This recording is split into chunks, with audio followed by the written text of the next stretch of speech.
Eu sou a professora Rafaela Lima, sou professora de Biologia e o nosso tema é tipos de clivagens, também chamadas de segmentação. Do que a gente está falando?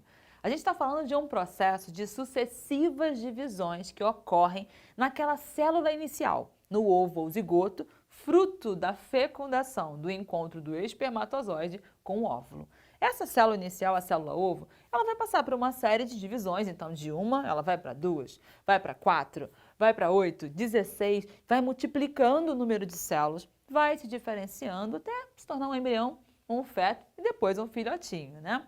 Então o nome, né? Então, o processo da clivagem é justamente essas sucessivas divisões, como aqui está. Mas as divisões, elas serão iguais? Não vão ser. Sabe por quê? Repare aqui que a quantidade de vitela, ou seja, de reserva que tem dentro dessa célula ovo, ela determina o tipo da clivagem. Você já deve ter estudado, se você não estudou, você vai pesquisar nas nossas aulas sobre tipos de zigoto. E aqui você vê que os tipos de zigoto, eles são diferentes. Só de você bater o olho, você vê que a aparência é diferente. Ou seja, a quantidade de reserva, de vitelo que tem, varia de acordo com as espécies. E, devido a essa quantidade de vitelo ser diferente, a forma que ele vai clivar, segmentar, vai ser diferente. Então vamos começar com o nosso primeiro exemplo aqui, um exemplo que acontece aí nos mamíferos placentários como nós, que temos ali a placenta, né? Guardamos aquele bebê na barriga. A maior parte dos mamíferos são placentários, tirando aí o grupo dos ornitorrincos, dos cangurus, né? E aí você fala, tá, o que vai ter de diferente? Qual vai ser essa característica? Em alguns livros, você vai encontrar, indicando esse ovo de mamíferos, como um zigoto isolécito. Iso significa igual, ou seja, a quantidade de vitelo ela está espalhada assim uniformemente e pouco vitelo, pouca quantidade e espalhado. E alguns até como alécito, tipo, não tem vitelo, é tão pouquinho que nem conta. Vários invertebrados vão ter esse tipo de ovo também, como por exemplo os equinodermos, o anfioxo. Assim, tá, como é que vai ser isso? A quantidade de vitelo, ela está tão pouquinha, ela está tão bem distribuída, que ela não atrapalha a divisão, ela não compromete a divisão. E então essa é uma divisão completa, uma divisão total, batizada então com o nome de holoblástica, holo de total. Então você vai assim, então ela é uma holoblástica total, divide tudo e divide por igual, é uma divisão por igual. Então a gente começa pelos processos de clivagem. Tenho aqui minha célula ovo, primeira clivagem, subdividiu em 2, segunda clivagem subdividiu em 4, terceira clivagem subdividiu em 8, e assim vai indo, vai multiplicando, 16, até formar essa estrutura que lembra uma amora, chamada de mórula, né? E daqui o jogo continua na embriologia, no desenvolvimento desse embrião.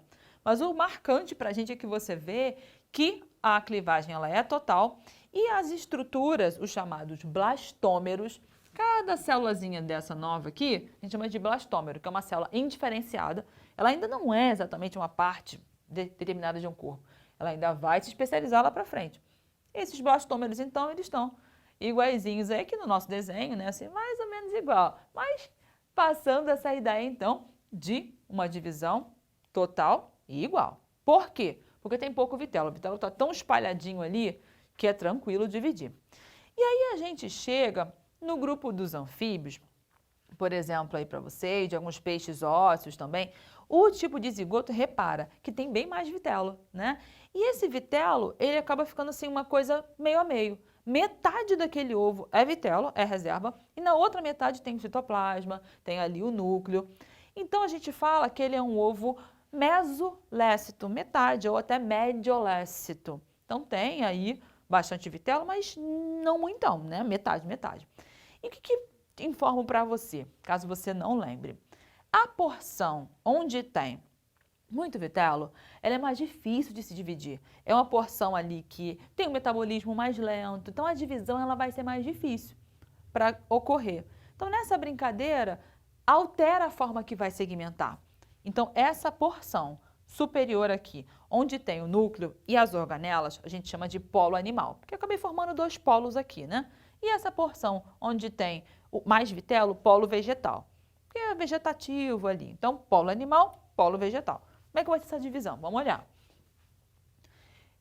Dividir em 2, dividir em 4, dividir em 8. Então, rolou a primeira clivagem, a segunda clivagem, a terceira clivagem. Repara que aqui, a partir da terceira clivagem, a gente percebe que os blastômeros de cima são um pouco menores que o de baixo. Então, imagina, né? É redondinho. Então, tem outro blastômero lá do outro lado. Então, eu tenho 4 aqui, 4 aqui. É diferente. É uma divisão diferente. Então, eu falo, olha, foi uma divisão holoblástica, divide total, só que divide desigual. Então, qual é o nome dela? Holoblástica desigual. A anterior era holoblástica igual.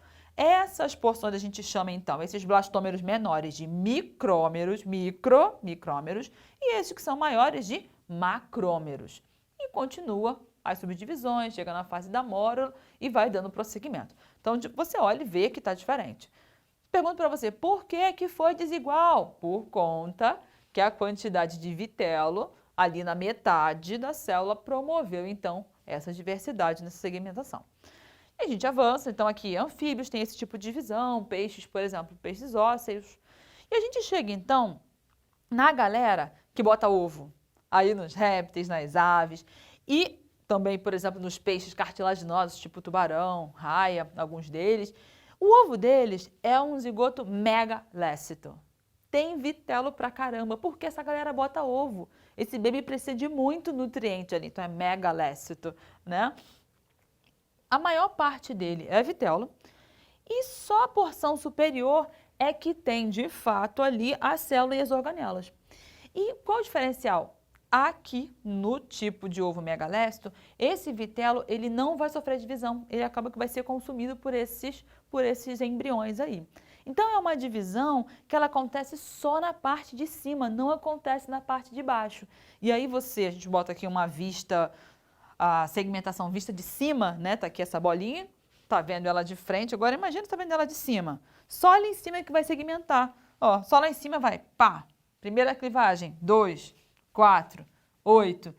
É uma segmentação que a gente chama de meroblástica. Ela foi total? Holo? Não, ela foi parcial. Então, ela foi meroblástica e discoidal, porque é só naquele disquinho de cima ali, né? Então, essa aqui a gente vendo de cima, só nesse disquinho de cima é que vai rolar essa segmentação. Só no polo animal, o polo vegetativo não, tá?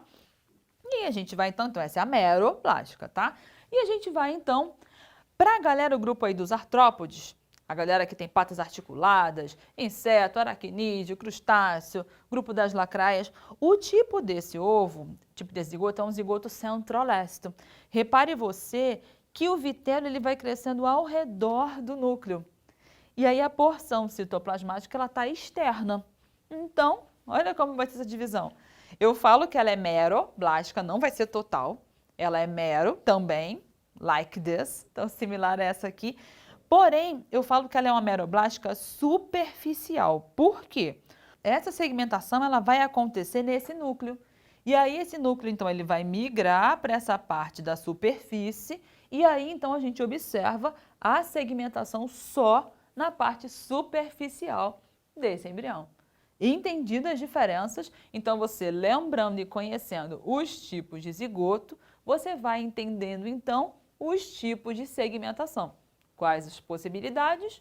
Holoblástica igual, holoblástica desigual, meroblástica discoidal e a meroblástica superficial. Entendido? Fechamos então a nossa aula. Faz uma foto, tira um print, faz um resumo com calma e até a próxima. Tchauzinho!